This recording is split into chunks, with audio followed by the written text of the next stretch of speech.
say, and I will say it loud and proud because the DH secretary had a few choice words for me, but this looks like modern day slave patrols. And they have been sanctioned by this Supreme Court. Whoever thought we would live in a country that progress looks like having a Supreme Court that says, yes, it is okay to look at somebody or to listen to their accent and give permission to... A powerful moment unfolded on Capitol Hill when Congresswoman Jasmine Crockett delivered one of the most emotionally charged condemnations of ICE and the Trump administration to date, calling current immigration enforcement pure racism and comparing it to some of the darkest chapters in American history.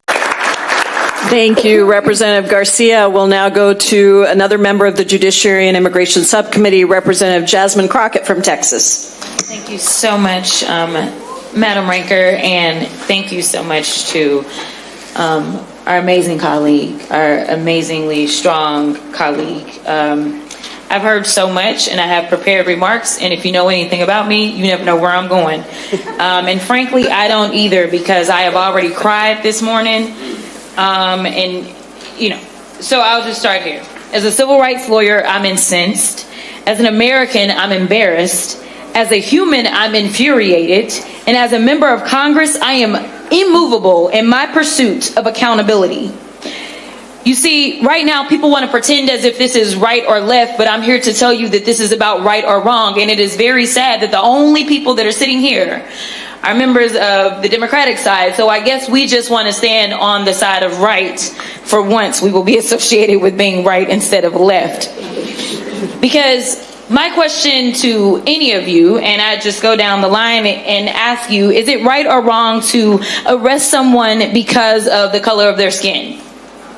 Absolutely not. Is it right or wrong to arrest somebody because of their accent? Wrong. Is it right or wrong to arrest somebody because they were exercising their constitutional rights? It is wrong. Is it right or wrong to arrest somebody because they simply disagree with you? It's wrong. All right, so it seems like y'all all went to elementary school and y'all can tell right from wrong. I'm not really sure what is going on with ICE right now, but I can tell you, and as we heard earlier, this is pure racism. I don't know why we want to tinker around with it and pretend as if it's something other than what it is. I like to call a thing. And he has told us time and time again who he was when he talked about certain people being from certain shithole countries. Those are his words. Only reason I'm cussing in this moment. When he said things like they are eating the cats and dogs. We knew exactly what we were getting. And some people are saying, I don't know how we got here, but I do. Because we know that dehumanizing, I believe that you said something to the effect of cruelty and humiliation are the point. That's what you said, Miss Patty.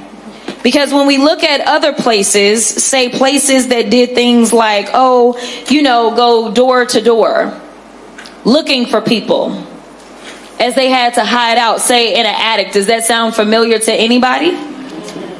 Or the images that I have seen of people being attacked by law enforcement, whether we're talking about dogs or fire hoses, it seems very reminiscent of something that we have seen before in this country.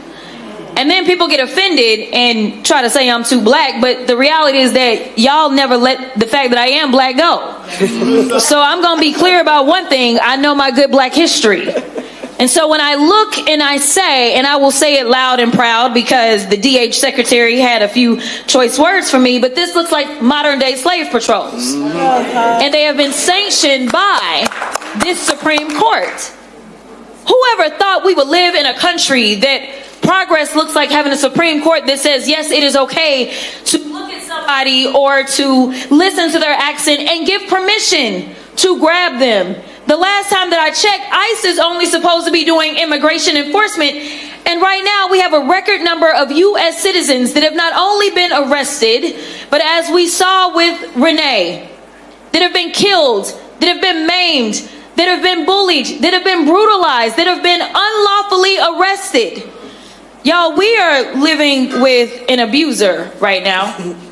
That is who Trump and his administration is. And frankly, I think we all have a little bit of PTSD. But if you know anything about a domestic abuser, the one thing about them that you need to know is that they are some of the biggest cowards that you will ever find. What they can't stand is when you actually fight back. And so thank you so much for everybody in Minnesota. But it is time for our entire country to stand together. Because if you don't recognize that we are all in the same sinking ship, whether you are black, white, Latino, African, whoever you are, the reality is that we have an administration that has decided that they are going to ignore our constitutional rights, and we will not stand for it. Otherwise, our democracy will fall. So I just got this to say because she is flanking Thank me. you, Representative Crockett. We got some United we people that got stand, to make divided some we fall. planes, so thank you so much.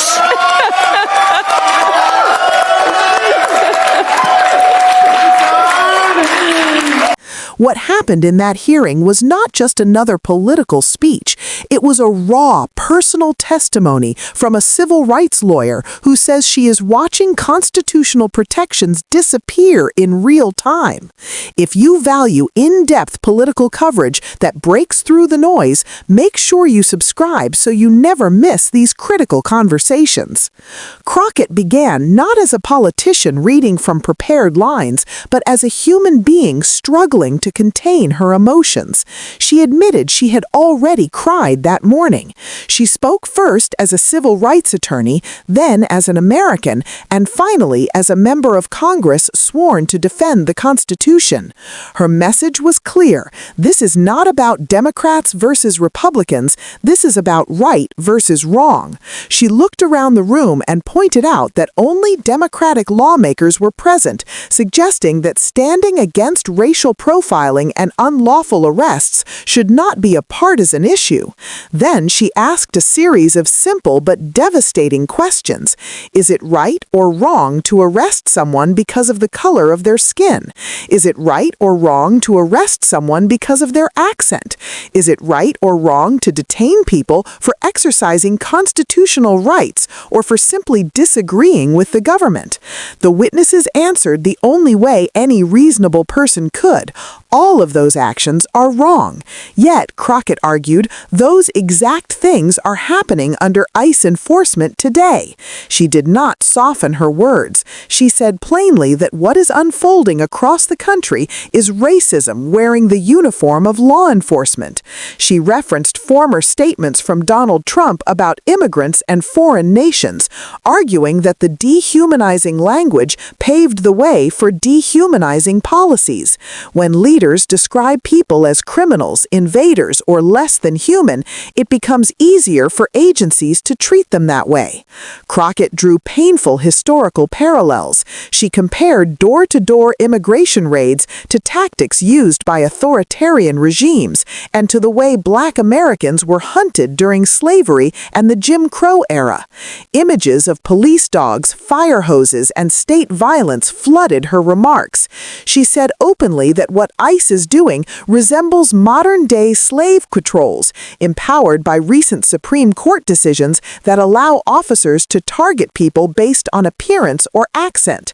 For her, this is not hyperbole. It is history repeating itself with new uniforms and new badges. One of the most alarming parts of her speech focused on U.S. citizens who have been swept up in these raids. She cited cases of Americans being arrested, brutalized, and even killed, despite having every legal right to be here. She invoked the death of Renee Good and others as proof that these are not isolated mistakes, but part of a broader pattern of abuse. Crockett then shifted from diagnosis to warning. She described the administration as an abuser and the country as suffering from collective trauma. Abusers, she said, thrive when people stay silent, but they are cowards when confronted. Her call was for unity across race and background, Black, white, Latino, immigrant, native-born, because constitutional rights belong to everyone. If one group can be stripped of them, no group is safe. The hearing ended abruptly as schedules intervened, but the message lingered. This was not routine congressional theater. It was a plea for Americans to recognize what is happening before it becomes normalized. Whether one agrees with her comparisons or not, Crockett forced a conversation about the limits of state power and the meaning of equal protection under the law. Moments like this remind us that policy debates are not abstract. They affect real families, real neighborhoods, and real lives. That is why these discussions matter beyond party lines. If you want more reporting that explains the human impact behind political headlines, subscribe and stay engaged.